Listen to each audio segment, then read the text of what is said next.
écoutez, d'abord, avant de commencer, on va vous souhaiter nos meilleurs vœux, hein, parce que bon, on est encore dans la période. Surtout la santé, hein, puisque je pense que c'est très important pour tous, jeunes ou moins jeunes. On vous remercie bien entendu de votre présence parmi nous, surtout en période d'hiver où c'est pas forcément toujours évident. Mais bon, le bon Dieu est avec nous, surtout dans la chapelle Sainte-Élisabeth. Il fait beau, il fait pas froid, donc on en profite. Et on va commencer tout de suite donc, par la présentation, mais avant toute chose, je tenais à remercier les personnes qui sont ici présentes. Madame Frouté, c'est ça, qui est responsable subdéléguée à la culture, voilà. Madame Aurélie Stettin, qui est notre partenaire pour cet événement, qui nous a beaucoup aidé, qui est toujours très disponible et on tenait à la remercier. Et donc, qui est aussi présente. Monsieur Comte, qui est parti parce qu'il y a aussi d'autres manifestations dans le département, mais qui nous a fait rapidement une visite, donc merci. Il y a Stéphane Courreau qui est présent ici et qui nous parlera également après la présentation de son livre, que je vous conseille d'acheter de la vente, il est ici, sur Figura. Donc, c'est des personnages qui sont de la Côte d'Azur, et donc Sosno, mais pas seulement. Il nous en parlera tout à l'heure. Donc merci également à lui d'être présent. Bien sûr, merci aux artistes. Ils sont 10, 5 peintres et 5 sculpteurs. Bon, malheureusement, il y en a une qui est absente puisque, c'est pas original, j'allais dire, elle a attrapé la grippe. Mais elle sera présente dès la semaine prochaine, on le souhaite. Voilà, donc je pense que j'ai oublié personne. Et donc je vais vous laisser la parole, madame. Avec plaisir. Je voudrais féliciter l'association qui accueille des artistes de renommée plus ou moins grande et qui permet à ceux qui ne sont pas encore sur le devant de la scène de s'exprimer et d'exposer. Elle aussi, ce qui est bien, ce que j'ai aimé, c'est qu'il y a des échanges entre les peintres, les artistes, mais aussi avec la littérature, la musique. On essaie de faire un mélange de tout ce qui est artistique. Et elle veut aussi faire connaître l'art dans le département par des expositions qui permettent aussi à des associations humanitaires de s'exprimer et de se mélanger et de s'exprimer par l'art essentiellement. Elle est secondée par un monsieur qui s'appelle ici Pierre Blanc. Jean-Pierre Blanc. Oui, c'est le patron. C'est le patron, non, la patronne c'est vous. Ah oui, mais je suis pas il aimerait bien prendre ma devant place, le public, non. oui, mais bon. Je suis patron. Non, mais je dois dire qu'il aide beaucoup pour tout ce qui est informatique, tout ce qui est affiche, et j'ai besoin de son concours. Voilà. Donc, il est à la pointe du progrès actuel. Alors que on est plus dans le relationnel. Oui, plus dans le relationnel, la communication. Mais c'est très important d'avoir un mélange de sculpture et de peinture. Et je trouve que dans cette salle Sainte-Élisabeth, ça se coordonne très bien. Et la sculpture met en avant la peinture et la peinture met en avant aussi la sculpture. J'espère que l'installation s'est bien passée, que tout s'est très très bien passé. Très bien, à part la place qui a été prise. Oui, mais ça à chaque fois c'est la même chose. On s'est débrouillé, on n'a pas fait trop de... On réserve des places et à chaque fois la civilité locale fait que la place est prise. Mais bon, voilà, autrement, je vous félicite tous parce que c'est tous un beau travail de créativité. C'est ça qui m'étonne le plus, c'est la créativité de chacun. Où pouvons-nous piocher tant d'idées pour faire des œuvres aussi bonnes? Voilà, c'est tout ce que je voulais dire. Bien, merci madame. Merci. Oui, merci.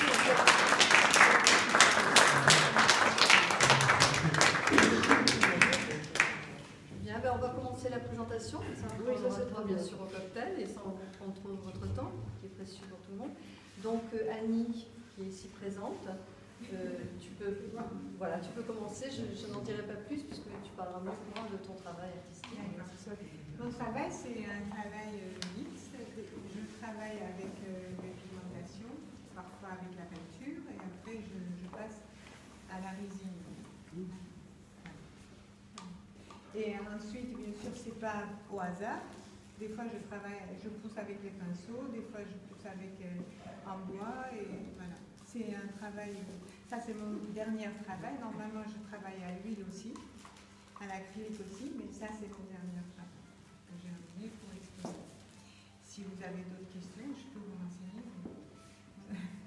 Oui, bah écoute, pas de souci, on continue la présentation, mais on dit au public présent, s'ils ont besoin, l'artiste est là, donc elle est prête à vous expliquer et à partager sa passion.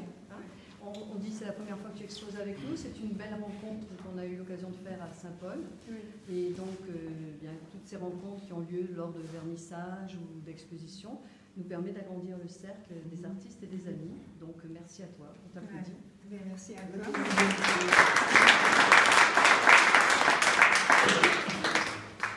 Michel, ici présent, donc va nous parler de sa sculpture. Donc, on a la peinture et on a la sculpture qui répond à la peinture, c'est la même chose. C'est pour ça qu'on se met l'un à côté de l'autre, parce qu'on arrive à bien faire communiquer les œuvres. Donc là, c'est tout du polystyrène calciné. Donc on arrive à... Tout à l'heure, je discutais avec des personnes, donc on arrive à faire vraiment de la dentelle. Voilà, c'est sous l'effet de la chaleur et de polystyrène, ensuite teinté dans la masse. Voilà. Merci Michel.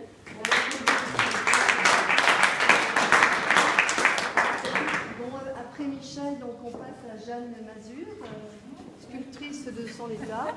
Et donc voilà, tu nous présentes ton travail. Je fais de la céramique. Je fais un peu tout. Voilà, c'est tout. Il y a plusieurs cuissons, plusieurs techniques. Voilà. Et toutes ces œuvres sont ici. Voilà, ce sont ceux les on va découvrir. Vous avez besoin des questions. Je suis à votre disposition. Merci Jeanne et on écoute également.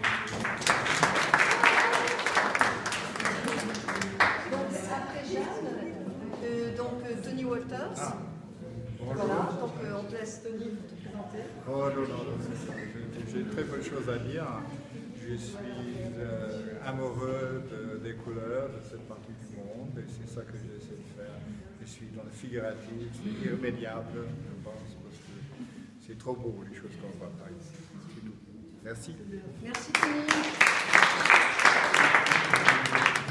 Article précise que ce sont les deux arches de Tony. Le travail de Tony est ici et ici également. Chaque artiste dispose donc de deux arches pour exposer. Donc après Tony, donc Claudie Macari. Claudie Macari, on te laisse présenter ton travail. Fais court. Je fais très court. Voilà. C'est ici et c'est ici. J'aime le rouge. Vous pouvez le voir. Et donc, c'est mon moment de rouge. Et c'est mon moment de suite. Ce ne sont pas des histoires, ce sont des suites de situations. Là, il y a 3. Vous pouvez mettre l'histoire que vous voulez, les enfants jouent. Après, là-haut, il y a une erreur. C'est une inversion de tableau. C'est celui de gauche qui vient à la place du 3 et ainsi de suite. Je me suis trompée et ça me chiffonne beaucoup. Mais si, mais moi je suis chiffonnée. Voilà, là c'est un autre style. J'ai pris plusieurs toiles que j'ai assemblées et c'est la leçon de piano. Je ne sais pas si vous avez vu le film. Moi, il m'a totalement renversée. Donc il a fallu que je fasse quelque chose, et ben j'ai fait ça. Voilà, et ça c'est une fantaisie. Voilà, c'est de l'huile.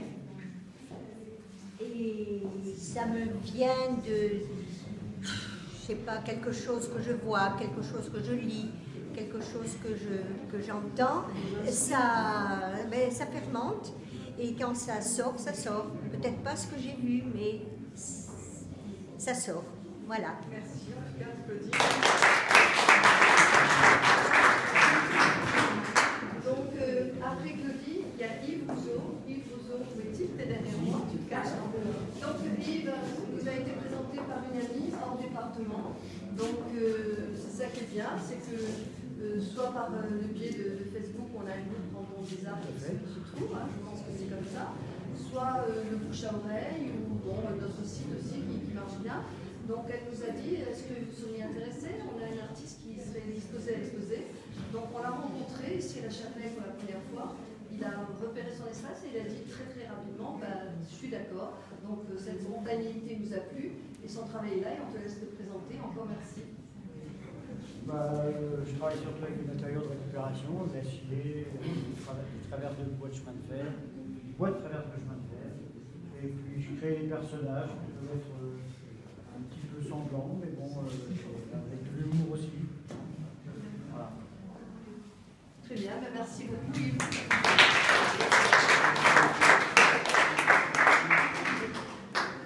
Écoutez, après je vous présente Arnaud Charbet. C'est la première exposition qu'il fait. Donc on va l'applaudir pour ça.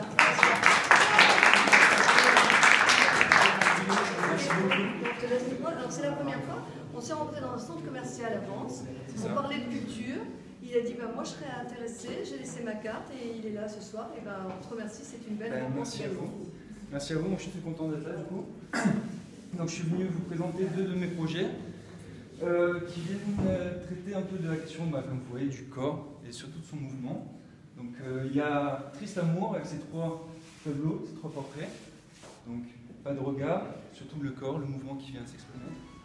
Et Ma réalité et ma muse, deux séries distinctes. Donc voilà, je suis venu raconter une histoire du corps et de ce qui vient s'exprimer, communiquer, évoquer à chacun de nous.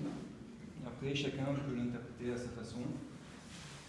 Et je serais ravi justement d'écouter vos ressentis sur chacune de ces toiles. Voilà.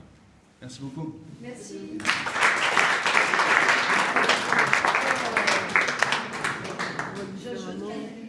Ces toiles ont une particularité, c'est qu'elles sont peintes, la plupart, celles qui sont là, sur du bois, et tu avais dit du chêne. Sur du chêne, voilà. Du chêne.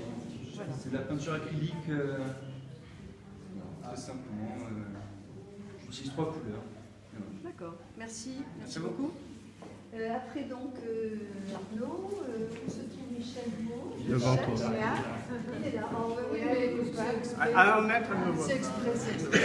Bon voilà, donc je te laisse aussi te présenter Michel et ton travail également.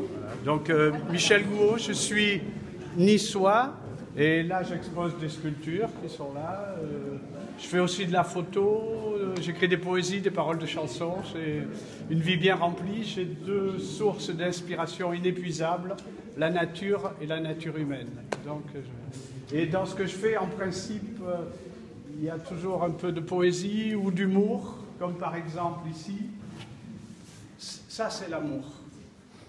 Ça vous prend aux tripes et ça vous fait tourner la tête. Voilà, tout ça. Merci, merci.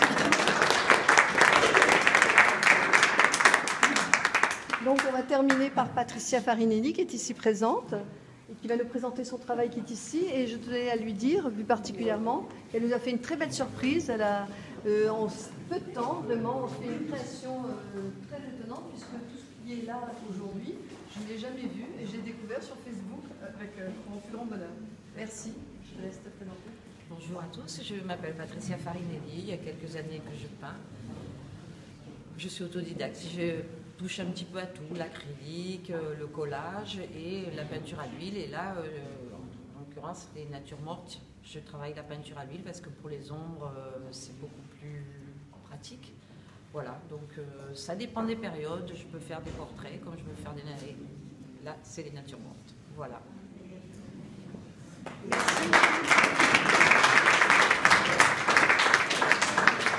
On va terminer donc ce tour par Stéphane Coureau, qui donc c'est terrible, moi je ne vois pas de loin sans mes lunettes. Tu es caché avant, oui d'accord. Alors Stéphane, donc on va pas parler de ton travail qui t'occupe très, s'il veut, mais bon, sachez que ce soir il présente son dernier livre qui s'appelle Figura. Et donc il va bien sûr nous en parler. Il est à la vente, moi je l'ai acheté parce que ça m'intéressait beaucoup, mais il y a quelques exemplaires qui sont à cette disposition, à votre disposition. Donc Stéphane, on te laisse parler de ton livre. Vous avez combien de temps? Autant que vous voulez. Juste un mot sur ce qui se passe ici ce soir. parce que toutes les œuvres qui sont là ont des histoires, ce bouquin a une histoire et nous avons tous une histoire. Ça, c'est fait avec un langage, et ça, c'est un langage, y compris les murs qui entourent ces œuvres. Moi, je trouve les coïncidences assez intéressantes. Qu'est-ce qui est intéressant dans les langages, ou dans celui qui m'a servi à écrire ce livre? Les langages sont apparus sur Terre entre moins 7000 et moins 3000, et au départ, c'était pas fait pour communiquer, c'était fait pour faire des comptes. C'était fait pour pouvoir nous piquer notre fric, c'était fait pour les impôts, pour les collecter. On avait besoin d'un langage, on a inventé des langues incomplètes, qui sont devenues complètes par la suite pour faire de la poésie et pour échanger, ce qui prouve bien que notre nature à nous, elle est aussi dans l'art, et pourtant l'art, ça sert à rien. Les lions ne se demandent pas s'ils sont heureux, les chats non plus, nous oui. Et l'art, ça sert à faire du bien. L'art, ça fait quelque chose. Ou ça fait rien. Quand ça vous fait rien, vous achetez pas, mais quand ça vous fait, en général, c'est bien de l'avoir à la maison. Et on l'achète. C'est pareil pour les bouquins, ce sont des voyages. Ce livre, il a une histoire, et cette histoire, elle est liée d'une façon assez curieuse. J'y avais pas pensé quand j'ai accepté votre invitation, avec Villefranche-sur-Mer. Il y a trop longtemps, je travaillais à Radio Monte-Carlo. Je faisais les petits matins, il y avait avec moi toute une équipe de journalistes, ou plutôt c'est moi qui étais avec eux, parce que moi je ne foutais rien à part de telle heure. Et il y avait un journaliste que vous connaissez peut-être si vous écoutiez RMC, qui s'appelle Noël Fantoni. Il est toujours là, il a une galerie d'art. Et Noël parle du sabordage du Zaka, dans la baie de Villefranche, là, à la Darse. Le Zaka, c'est une goélette de 35 mètres qui appartenait à Errol Flynn. Et les Villefranchois de l'époque entendaient de la musique, des bruits de fête, et ont prétendu qu'ils voyaient le fantôme d'Errol Flynn sur la goélette. Il était mort depuis un bail quand même. Et il y a donc eu en 1977 ou 1978, si je me souviens bien, à la cathédrale de Monaco, un prêtre anglican et un prêtre catholique qui ont procédé à un exorcisme pour que le fantôme d'Errol Flynn foute le camp du bateau qui était là et qui a été coulé par les pompiers à la rade de Villefranche. C'est incroyable, hein? Le Zaka existe encore, c'est un bateau que vous pouvez voir à Monaco, vous allez au port de Fontvieille, c'est l'une des plus belles goélettes de 35 mètres qui existent. C'est un plan Fife, qui est un des plus grands architectes marins, et on peut voir ces bateaux au Régate Royale à Cannes. Et le bouquin a commencé comme ça, parce que je me suis rappelé cette histoire un jour, j'ai commencé à chercher, en cherchant je trouve cette histoire d'exorcisme, je dis quand même, à l'aube des années 80, un exorcisme c'est un peu fort. Je pars sur les traces du Zaka, je pars sur les traces d'Errol Flynn, et je me dis, ça serait bien de faire une série à la radio, et j'ai écrit 40 histoires de 3 minutes, comme je suis un gros fainéant et que j'aime bien être payé plusieurs fois pour un seul boulot, je l'ai proposé à un éditeur qui m'a dit, mais ouais, bien sûr, on fait un livre. J'ai dit, yeah, super, j'envoie donc mes textes. Et là, le gars m'a dit, non, il faut que tu bosses. Je ne vais pas faire 40 textes de 2 pages. Tu choisis 15 mecs que tu aimes bien dans le paquet, et tu me fais un livre. Et donc, au boulot, hein. Et j'ai pris 15 parmi les 40, et pas Errol Flynn, assez bizarrement. Qu'est-ce qu'ils ont tous, d'abord, de plus que nous? Pas grand-chose. Certains sont d'ici, il y en a un que vous connaissez peut-être, les musiciens le connaissent, Maurice Jobert, niçois, son père était le bâtonnier de Nice, fait des études de droit, sauf qu'il était premier prix du conservatoire, premier prix de la première année du premier conservatoire de musique de Nice, qui était à la Bourse du Travail, dans le Vieux-Nice, et il rencontre Maurice Ravel, qui sera son témoin de mariage, il se marie avec une cantatrice, il fait de la musique, il devient musicien. Il se trouve que le cinéma est en train de devenir parlant, il se trouve que le cinéma est en train de naître sous une autre forme, on commence à faire des documentaires scientifiques, et ce type a changé l'histoire de la musique du cinéma. Il est niçois. Et comment est-ce qu'il a changé l'histoire du cinéma? Parce qu'avant, il y avait un pianiste qui faisait des trucs en fonction de ce qu'il voyait, et alors qu'avec lui, la musique s'est mise à raconter quelque chose, une histoire parallèle à celle que racontaient les images, et que dialoguaient les personnages. Et François Truffaut lui a rendu hommage dans 3 de ses films, notamment l'histoire d'Adèle H, où il a repris un thème de Maurice Jobert, qu'il a réadapté, et qui est la musique du film. Et il y a une histoire aussi intéressante et qui est en lien avec notre terre, avec Maurice Jobert, c'est que son père, bâtonnier de Nice, amateur d'art, crée un club qui s'appelle l'Artistique en 1899. Et c'est devenu le théâtre de la photo et de l'image. Et quand c'est devenu le théâtre de la photo et de l'image, c'était toujours boulevard du Bouchage. Si vous allez sur l'immeuble qui est en face de Nice Étoile, il y a toujours marqué l'Artistique en lettres art déco. Ce club a fermé en 1900, donc il a vécu 98 ans, donc c'est 1899, 1998. Et puis maintenant, ils l'ont déménagé sur le cours Saleya. Même les politiques font des conneries, c'est quand même dommage quand on a un lieu comme ça de ne pas le laisser où il est né plus de 100 ans auparavant, surtout qu'il a pu marcher pendant 100 ans. Et on y faisait donc de la photo quand la photo est née. La première exposition photographique en dehors de Paris a eu lieu à l'Artistique à Nice. Avant, il n'y avait jamais eu d'exposition de photos. Voilà, Maurice Jaubert, son papa. La tombe de la famille Jaubert est au cimetière de Caucade, dans un état pitoyable, et c'est dommage. Et ils sont pas tous niçois. Bon, il y a Garibaldi, alors vous connaissez tous Garibaldi, très bien, parfait. Est-ce que vous savez que sa femme est morte quand il a été foutu dehors de Rome par les troupes françaises et autrichiennes, qu'il a essayé de prendre Rome 3 fois, qu'il s'est fait mettre à la porte 3 fois, et qu'il a fini sa vie député de Rome à 82 ans, ce qui est exceptionnel. Ce type s'est battu absolument partout en Europe. La seule victoire française de la guerre de 1870, c'est Garibaldi qui l'a gagnée à Dijon. On n'a pas gagné une seule fois contre les Autrichiens. Le seul mec qui a gagné quelque chose, c'est lui. Il était venu avec son fils Menotti. Et ce que je trouve, moi, dramatique dans l'histoire de ce type, qui est extraordinaire, je vous raconte plein de choses là-dedans qui ne sont pas, à part dans ses mémoires à lui, mais qui ne sont pas dans les livres d'histoire. Parce que c'est la petite histoire qui est sympa. Mais il y a quelqu'un qui a fait rapatrier le corps de sa femme. Elle est morte près de Rome, dans des marais. Il l'a laissé là-bas, il a fait rapatrier le corps à Nice. Puis le corps a été rapatrié de Nice à Rome. Il est aujourd'hui enterré sous un monument à l'effigie de son épouse, qui est sur le Janicule, donc la colline qui est à droite quand vous faites face à la ville de Rome, la colline la plus élevée du côté droit. Et ce monument et les restes ont été rapatriés par un type complètement antipathique qui s'appelle Benito Mussolini. Je pense que Garibaldi a dû se retourner plusieurs fois dans sa tombe. Et la vie de ce type est jalonnée d'histoires comme ça. Et alors, ça, c'est les deux seuls niçois. Il y a Masséna aussi. Et si vous allez à Nice et que vous êtes curieux, place Garibaldi, il y a Garibaldi. De l'autre côté, il y a Masséna. Ils se tournent le dos. L'un est niçois et a unifié l'Italie, c'est Garibaldi, regarde vers l'Italie. L'autre est niçois et a été le ciment de la réunification, plutôt de l'absorption pour les Niçois de Nice du comté de Nice par les Français, et regarde vers la France, et les deux se tournent le dos. Et ça aussi, c'est cocasse. Alors, dans le bouquin, il n'y a pas que l'histoire des gens, il y a aussi des lieux à voir, parce qu'ils ont tous laissé des traces. Et puis, il y a ceux qui ne sont pas d'ici. Et il y a quelque chose de très étrange, c'est que quand on n'est pas d'ici, on devient d'ici. Moi, je travaille à la radio, et quand j'ai des gens qui m'appellent de Saint-Laurent-du-Var, je leur dis, vous appelez de France. Et je ne suis pas niçois du tout. Hein. Moi, je suis né à Paris 14e arrondissement. Donc, et en fait, on vient là et on devient d'ici. Et on devient d'ici, on se laisse absorber par cette terre qui a ce truc extraordinaire qu'elle fédère les gens. Alors les gens qui sont là-dedans et qui ne sont pas d'ici, on a des wagons. Je parlais tout à l'heure des bateaux et du Zacac, donc, qui a été coulé en rade de Villefranche avant d'être ressuscité à Monaco. Et il y a un type absolument extraordinaire qui s'appelle Christian Dies du Danemark, qui a un lien avec la Côte d'Azur, qui est en l'occurrence la ville de Cannes, mais ça va plus loin que ça, je vous raconte après. Quand vous en avez marre, vous levez les mains, j'arrête. Christian Dies du Danemark est arrivé à Cannes, il avait 18 ans, le cœur brisé par une Française, qu'il aurait bien voulu épouser, qui l'a traîné un peu en longueur pendant un an, puis un jour elle lui a dit, écoute, t'es sympa, mais non.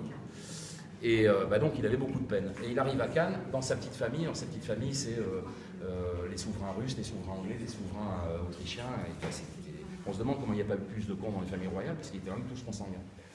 Mais il était plutôt pas mal. Il rencontre une jeune fille, la princesse de Mecklenburg-Schwerin, et il l'épouse. Et il vit beaucoup à Cannes. À Cannes, il fait du bateau. Et donc, il se met à faire la course avec le prince de Galles, qui lui aussi avait ses habitudes dans un cabaret avec plein de jolies filles, qui s'appelait le Malassis, et qui existe encore, sur le port de Cannes.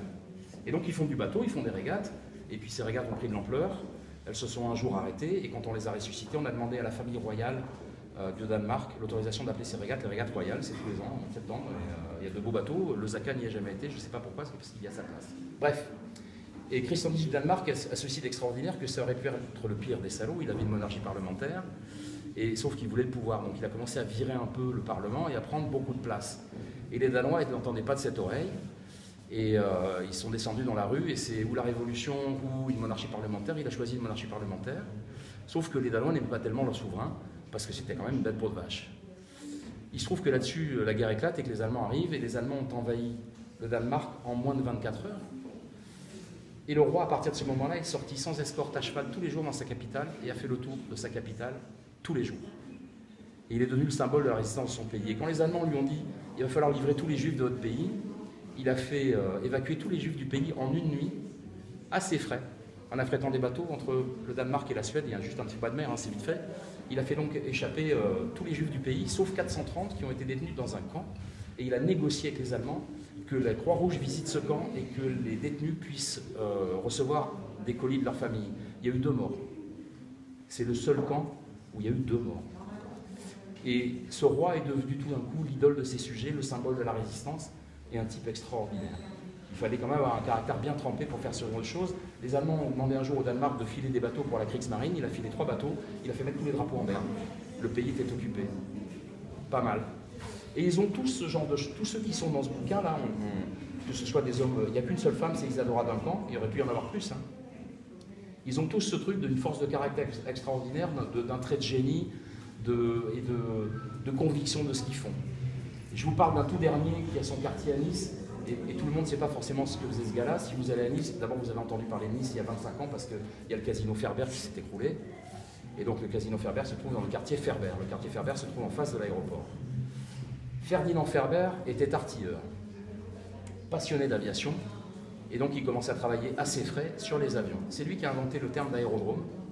Qu'est-ce que c'était que l'aérodrome? Le premier aérodrome de l'histoire de l'humanité se trouvait sur la centrale de retraitement des eaux à côté de l'aéroport, donc à Nice. C'était une grue qui faisait tourner des fuselages d'avions parce qu'ils regardaient comment ça se comportait. Et l'armée, à un moment, s'est intéressée aux avions en disant que ça pourrait devenir intéressant. Et on suivi les travaux de Ferber. Ça n'avançait pas assez vite, ils sont revenus au ballon et ils ont dit à Ferber, écoutez, d'abord l'artillerie, l'aviation après. Il a donc levé le pied. Et Ferdinand Ferber travaillait avec 2 Américains qui s'appellent les frères Wright, Wilbur et Orville Wright. Ils écrivaient, ils échangeaient beaucoup. Et sauf que lui, comme il a moins travaillé, et ben, en se servant de ses travaux, puisque c'est lui qui a le premier eu l'idée de mettre un moteur dans un planeur, les Américains ont volé 1 an avant Ferdinand Ferber, donc 1 an avant nous. On aurait dû être les premiers, on a été les seconds. Et voilà, et il a un quartier à son nom, il a un monument, Ferber, sur la promenade des Anglais, que personne ne voit parce qu'il est sous un palmier. Il est juste en face du monument à la mémoire des victimes de la Caravelle. J'arrête pas de dire, donc, partout où j'interviens, je dis que le maire de Nice ferait bien de déménager ce monument, qu'on le voit enfin, parce que Ferdinand Ferber était un sacré bonhomme. Et donc personne ne sait, ou peu de gens savent que ce monument est là, et surtout ce qu'on doit à ce gars-là. Et ce qui est rigolo, c'est qu'on part en vacances. Alors il y a plusieurs coïncidences. Son monument est en face du monument aux victimes de l'aviation. Or, c'est le père de l'aviation, ou l'un des pères de l'aviation. Comme clin d'œil, c'est quand même pas mal. Il est juste en face de l'aéroport. Quand on part en vacances, on est juste en face de là où il y a un monument au type qui nous permet de décoller, ce qui est plutôt sympa. Il est la première victime militaire de l'aviation. Ferdinand Ferber avait le brevet de pilote numéro 510. Il est mort au cours d'un show aérien. Son avion s'est retourné, s'est pris le moteur sur le ventre, hémorragie interne. Et c'est la première victime militaire, en temps de paix, de l'aviation. Et quoi d'autre? Tellement d'autres choses. Enfin voilà, ils sont tous dans ce bouquin, il y a plein d'histoires comme ça, ils sont tous extraordinaires, et ils ne sont pas très différents de nous, ils sont juste allés au bout de ce qui les poussait.